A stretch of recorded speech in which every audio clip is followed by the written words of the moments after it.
Bonjour à tous, je suis Damien, CEO et cofondateur de PaperDoc. Et aujourd'hui, on reçoit Stéphane, qui utilise PaperDoc dans son activité et qui a accepté gentiment de partager son expérience avec nous. Bonjour Stéphane et merci d'être là. Bonjour Damien, je vous remercie de m'avoir invité effectivement à partager mon expérience par rapport à votre outil. Eh bien, pas de quoi, merci à vous. Pour commencer simplement, est-ce que tu peux te présenter auprès de la communauté en quelques mots et nous dire dans quel cadre tu travailles, ce que tu fais un peu au quotidien? Alors donc moi je suis kinésithérapeute, je suis salarié dans un hôpital où je travaille depuis 15 ans, plus spécifiquement dans le domaine de l'oncologie ORL, et je suis partie prenante dans plusieurs projets de recherche clinique. Et avant de découvrir PaperDoc, comment tu faisais ta veille et tes recherches d'articles scientifiques au quotidien pour ta pratique, pour ta veille scientifique à titre personnel?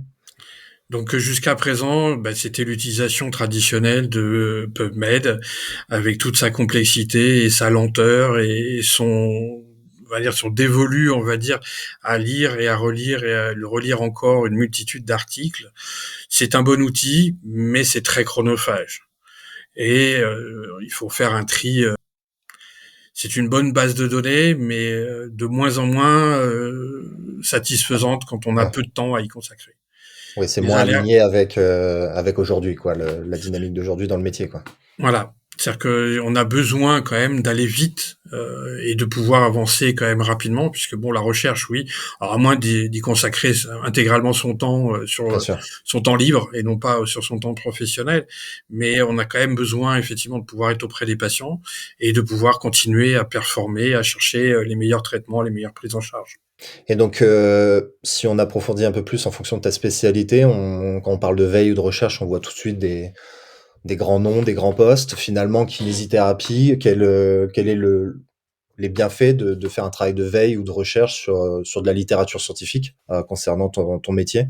Donc, dans ma spécialité, la prise en charge kinésithérapie qui évolue très très très vite depuis, on va dire, une dizaine d'années, et on a un besoin impératif de pouvoir proposer des traitements basés sur des preuves scientifiques, d'où le côté obligation de passer par la lecture d'articles publiés dans des revues correctes au niveau international. C'est aujourd'hui une obligation. On a une pratique Ok. basée sur la preuve. Et si on regarde un peu ta manière de faire ce travail de veille et de recherche, qu'est-ce qui était finalement le plus pénible ou le plus chronophage? Si Alors on prend l'exemple de PubMed, par ouais. exemple. Le PubMed, on va dire, oui, on cherche un article, on en a 50, 60, 100. J'ai démarré là une petite revue de littérature, j'avais 3600 articles. Ouais, voilà. Donc c'est quand même contraignant, fastidieux et on va dire bon, oui, je vais le faire parce que il y a une obligation, on va Ouais. dire, par rapport encore à la publication actuelle, si on ne passe pas par les standards classiques. Mais c'est vrai que voilà, la recherche permanente d'un outil qui nous permettra de pouvoir accélérer considérablement nos axes de, on va dire, de lecture même d'articles, ça sera, on va dire, un gain de temps énorme, d'où pouvoir passer quand même plus de temps auprès des patients. Ouais. Et puis parfois même, potentiellement d'avoir une réponse quand on ne sait pas, face à un patient. Je sais qu'il y a eu, des petites anecdotes comme ça face à un patient, une petite colle et au lieu d'aller chercher sur internet, eh bien, ils ont cherché sur PaperDoc. Tout Je à sais pas fait. si un jour ça t'arrivera, mais voilà, c'est déjà arrivé. C'est déjà arrivé. Et c'est déjà arrivé? Bon, bah, très Alors bien, ravi. c'est moins les patients, c'est plus les médecins. Parce qu'en fait, Oui, notre OK. pratique, elle est quand même toujours, on va dire, sous la tutelle du médecin Oui, prescripteur. c'est vrai. Et oui, quand le médecin demande quelque chose, on n'est pas forcément à répondre obligatoirement à ce que veut le médecin, mais plutôt en adéquation avec les preuves scientifiques qu'on retrouve dans la littérature. Ça m'arrive régulièrement de remettre même dans les dossiers patients, les références qu'on va trouver dans la littérature.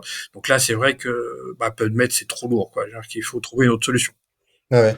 C'est intéressant ce que tu dis Stéphane, parce que finalement, on passe d'un assistant, on pourrait le nommer comme ça, Archie, qui assiste dans ce travail de veille bibliographique, de petite synthèse, de génération de synthèse, à un outil personnel ou voire même d'équipe. Et finalement, tu es en train de dire que ça peut aussi, apporter une aide, à la communication entre les spécialités médicales et paramédicales, dans le C'est tout cadre à là fait ça. d'un échange médecin, médecin avec toi, bon, bah, si vous n'arrivez pas à vous comprendre, finalement, en se basant sur la littérature avec l'IA, vous êtes en mesure de trouver des insights assez clairs pour que chacun puisse, mieux pratiquer auprès du patient, quoi.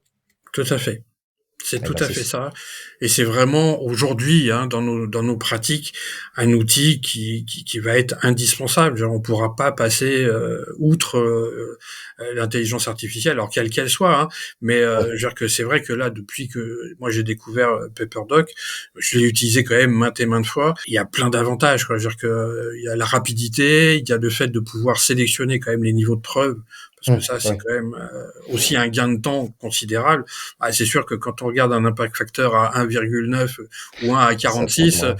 voilà, s'il y a un choix à faire rapide de lecture d'article, le choix il est vite fait. Et est-ce que tu te rappelles, comment tu as connu PaperDoc? Donc en fait, c'est par l'intermédiaire de mon chef de service qui, lui, vraiment est en train de préparer une thèse en fait dans le domaine de l'oncologie ORL. Et en fait, ça a permis, on va dire, pour lui, ça a été aussi, par exemple, sur la relecture d'articles, aller rechercher vraiment les derniers articles qui sont Ouais, parus.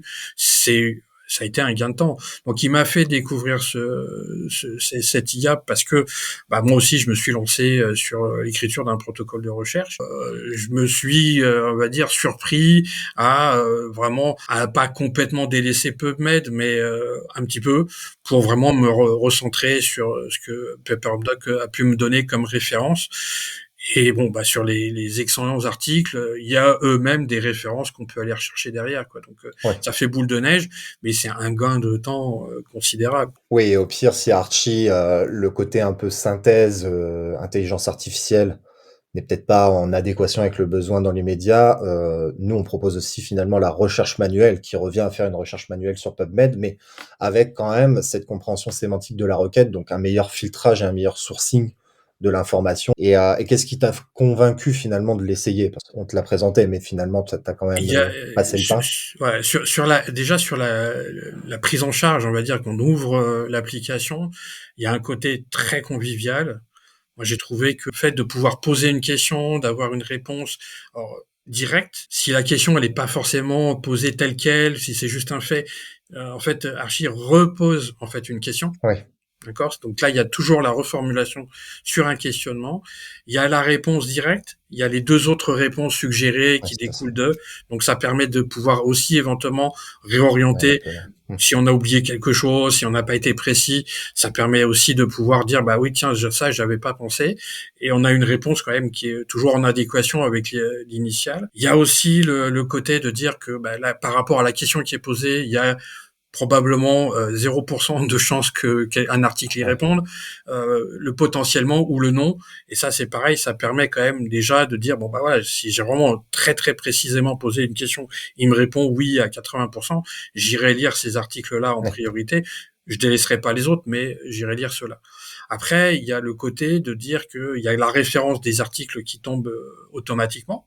mmh, On peut aller sélectionner sur les articles en libre accès ou non, parce que ça, c'est pareil. ouais, C'est aussi un gain de temps quand on n'a pas la possibilité d'avoir accès à toutes les bases de données. ouais, Au moins, on ira se recentrer que sur celles qu'on a choisies. totalement. Et c'est la possibilité d'avoir cet accès direct à l'article. Parce que là, il n'y a pas 36 000 clics à faire. On clique sur la référence et il y a la page directement qui s'ouvre. Et ça, c'est pareil. Moi, je suis pas né avec l'informatique. Je l'ai vu grandir.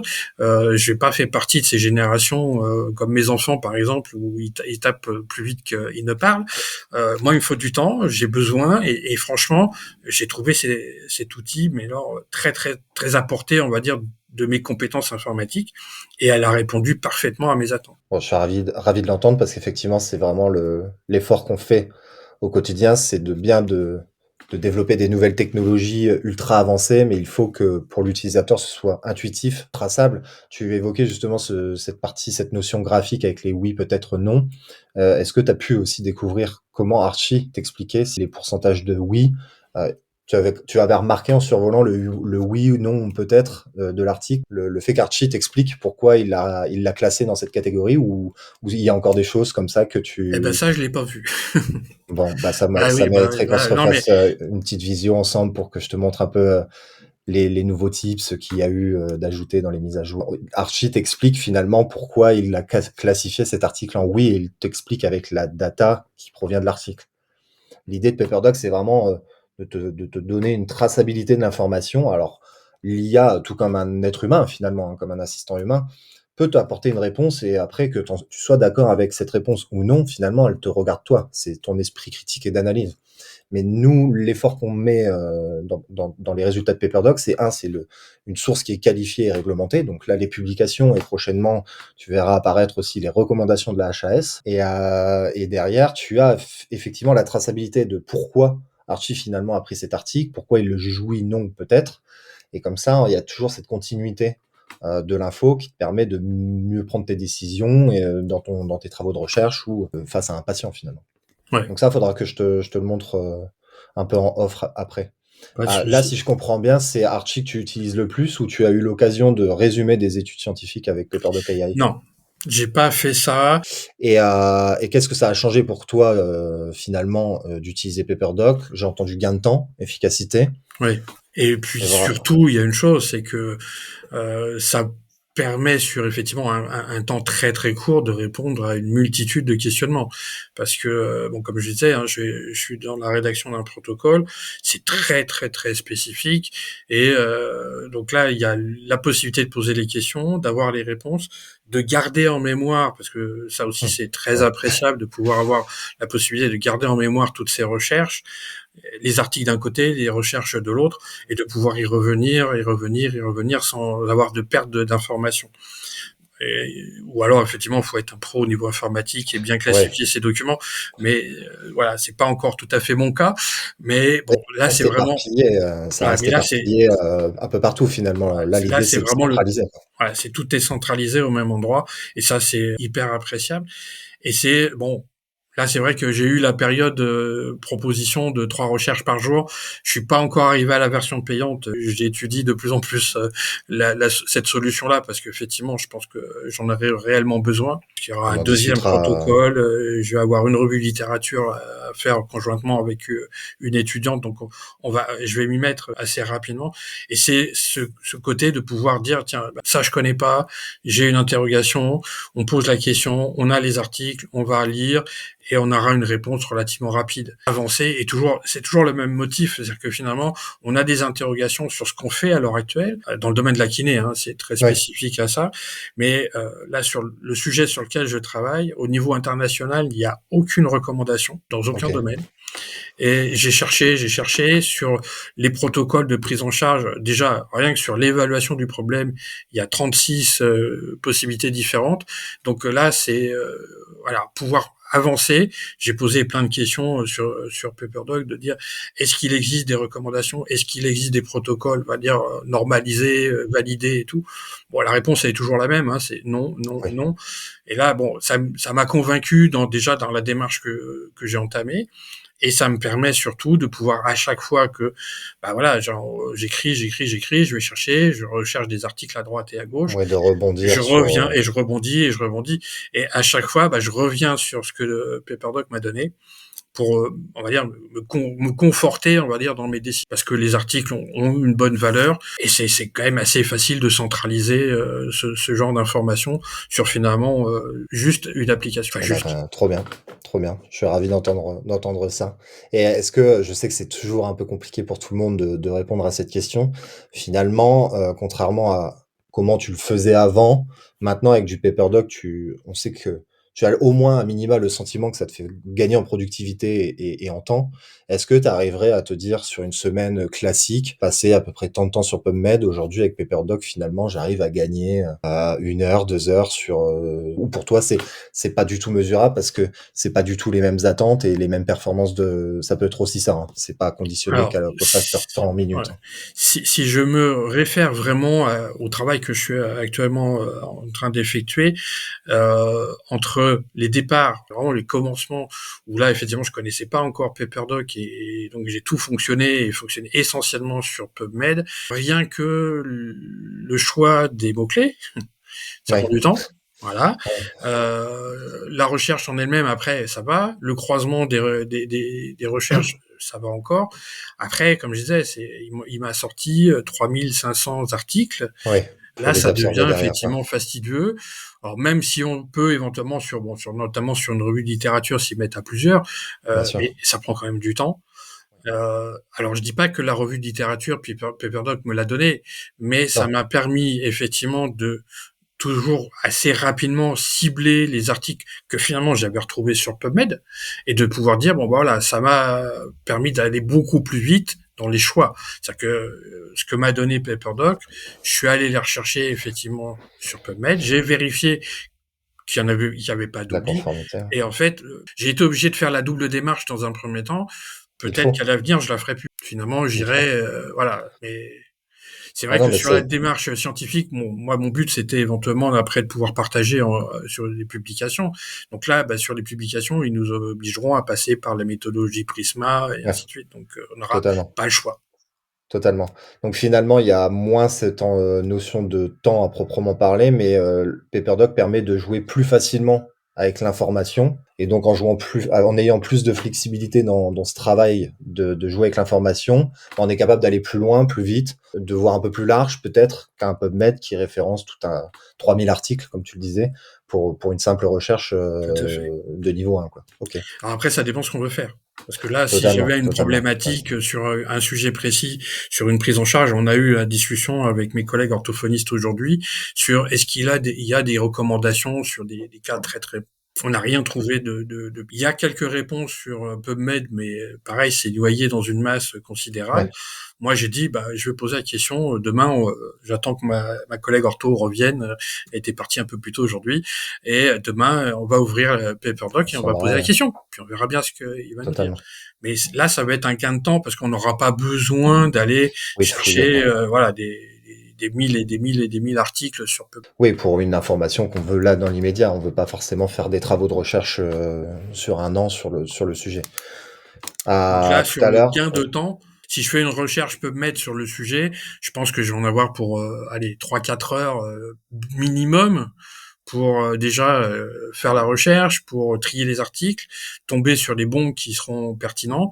Or que là, j'aurai en allez 5 minutes la ouais, réponse. Après, oui, il faudra aller lire l'article, mais oui, la bien sûr, réponse me sera donnée en bien même pas sûr. 5 minutes, quoi. Oui, oui, les métriques clés seront présentées en moins de 5 minutes et même si, ça suffit pas, comme tu le disais, le fait de jouer avec l'information, finalement, on arrive à en faire plus en 4 heures que si je l'avais, fait 100 PubMed. Ouais. Non, mais intéressant. Et est-ce que tu as un exemple concret où PaperDoc t'a simplifié la vie? Une sorte d'anecdote. Tout à l'heure, tu disais que avec un confrère médecin, tu as dû utiliser PaperDoc pour lui partager de l'information Ouais. sur un patient. Ah bah, un cas très très concret. Bon, je travaille beaucoup dans le domaine malheureusement de l'oncologie et Ouais, on est amené régulièrement à avoir des patients avec des métastases osseuses et des risques non négligeables de compression médulaire. Et j'ai eu travail avec un médecin qui n'en démord pas, qui veut impérativement qu'on remette les patients debout, à les faire marcher, ainsi de suite. Donc je suis allé rechercher les recommandations. Donc il y a celles au niveau international sur certaines sociétés savantes qui sont sorties. Il y a même celle de l'HAS qui est ressortie aussi. Et bah, j'ai pu lui dire que oui, bah, à l'heure actuelle, les recommandations, dans le cas de ce patient-là, avait eu une fracture récente avec un tassement pas forcément instable décrit par ouais, le radiologue, mais elle y était. Et j'ai pu lui ressortir instantanément les recommandations en disant, bah voilà, aujourd'hui, la recommandation, c'est la contre-indication de faire marcher, on met un corset, on protège, et là on pourra y aller éventuellement. Ça m'a pris 5 minutes, quoi. ouais, totalement. Oui, puis même sans prendre le résultat comme une vérité absolue, vous avez pu au moins débattre autour d'une matière plutôt que confronter la vie de chacun. Voilà. Où là, c'est factuel. J'ai le sentiment que les recommandations de l'HAS vont t'apporter encore une grosse plus-value dans Alors, l'utilisation de PaperDoc ouais, ou alors c'est surtout qu'à l'heure actuelle, enfin dans le mois d'octobre prochain, l'hôpital va passer sa certification. Et c'est OK, vrai que bon, les recommandations, alors, on les cherche systématiquement parce que ouais, ça nous permet d'étayer bien et de façon systématique nos prises en charge. Et à l'heure actuelle, c'est voilà, on les recherche partout quand elles existent ou quand elles OK. ont pas 20 ans. Bon, bah, ça arrive très bientôt que tu pourras combiner littérature scientifique et Et recommandations de la HAS, impeccable. je pense que ça t'apportera, Ça sera de encore un meilleurs, gain de temps. résultats. Voilà, c'est ça. Si tu devais recommander PaperDoc, tu le conseillerais à qui en priorité? Alors déjà, l'intégralité de mes collègues sont au courant, hein, ça, il y a pas de Ouais, problème. Donc c'est après ceux gentil. qui veulent pas y aller, bah, ils n'y vont pas, mais Oui, voilà. Par contre, il y a une chose qui est claire, nette et précise, c'est que alors moi je suis chargé, de l'encadrement des stagiaires sur OK, l'établissement. Donc je pense que ça c'est un outil qu'on va vraiment, et que je vais, on va dire diffuser auprès des stagiaires parce que ça leur permettra de pouvoir se recentrer assez rapidement sur leurs questionnements. ouais, Parce que bon, pareil, hein, moi c'est ce que je leur dis, je veux dire, moi je connais pas tout, loin s'en faut. Dans mon domaine, j'essaye d'avoir quand même cette compétence, aujourd'hui. Maintenant, il y a des domaines où j'ai laissé tomber depuis pas mal de temps. bien Donc sûr. ça sera un excellent outil, je pense aussi pour, voilà, l'ensemble du monde on va dire de la formation dans le domaine de la kiné, quoi. Moi, je le recommanderais à tous les stagiaires. Je ne vais pas le OK, dire autrement. C'est que je leur donne. On a beaucoup aussi de stagiaires étrangers qui viennent valider leur droit d'exercice en France, qui ont des difficultés sur le français et ainsi de suite. ouais. Donc pareil, Bah, là, c'est du multilingue, donc ils exactement. Mais non, mais pourront même quand c'est que français, au moins ça oui, les oblige à lire on va c'est dire, vrai, en français. c'est vrai et finalement, pour ceux qui hésiteraient à essayer PaperDoc, pour l'autre tranche de collègues L'autre qui tranche. seraient réticents, Euh, tu aimerais leur dire quoi pour les pousser à l'utiliser? Bah, qui se passe d'un outil quand même plus qu'intéressant et qui permet effectivement de gagner du temps, de pouvoir retrouver, on va dire, des références assez rapides et d'un très très bon niveau. Parce que c'est vrai que même PubMed, genre que à la limite, voilà, on va reprendre de l'article, il faut aller regarder l'impact factor. Là, il est Ouais, donné directement, donc oui, c'est classifié, ouais c'est pareil. Et il y a la possibilité d'aller chercher que les articles effectivement de très très haut niveau de preuve. Donc et Stéphane, est-ce que tu aurais du mal à dire qu'aujourd'hui PaperDoc est une solution fiable pour, toute cette communauté, médicale et scientifique qui nous écoute? Pour toi, est-ce que PaperDoc est fiable dans la pratique? Alors pour moi, PaperDoc est fiable dans la mesure où j'ai pu aussi, dans ma première démarche, pouvoir, on va dire, corréler ce que PaperDoc m'a donné avec mes heures et mes heures et mes heures de recherche Ouais, sur PubMed, où finalement, bah voilà, en 5 minutes, il me redonne les articles que j'aurais tu choisis les as et retrouvés, ouais. gardés sur PubMed au bout de un certain temps de recherche. Donc pour moi, oui, c'est fiable. Il n'y a pas de problème Très par bien. rapport à ça. Eh bien Stéphane, je te remercie. Merci beaucoup pour ton retour d'expérience, c'était super intéressant. Je pense que ça va aussi, donner une autre vision de ce que propose PaperDoc à la communauté. Merci d'avoir, regardé cette interview et si vous voulez en savoir plus sur PaperDoc, je vous mettrai donc le lien, dans la description et je vous dis à très bientôt. À bientôt.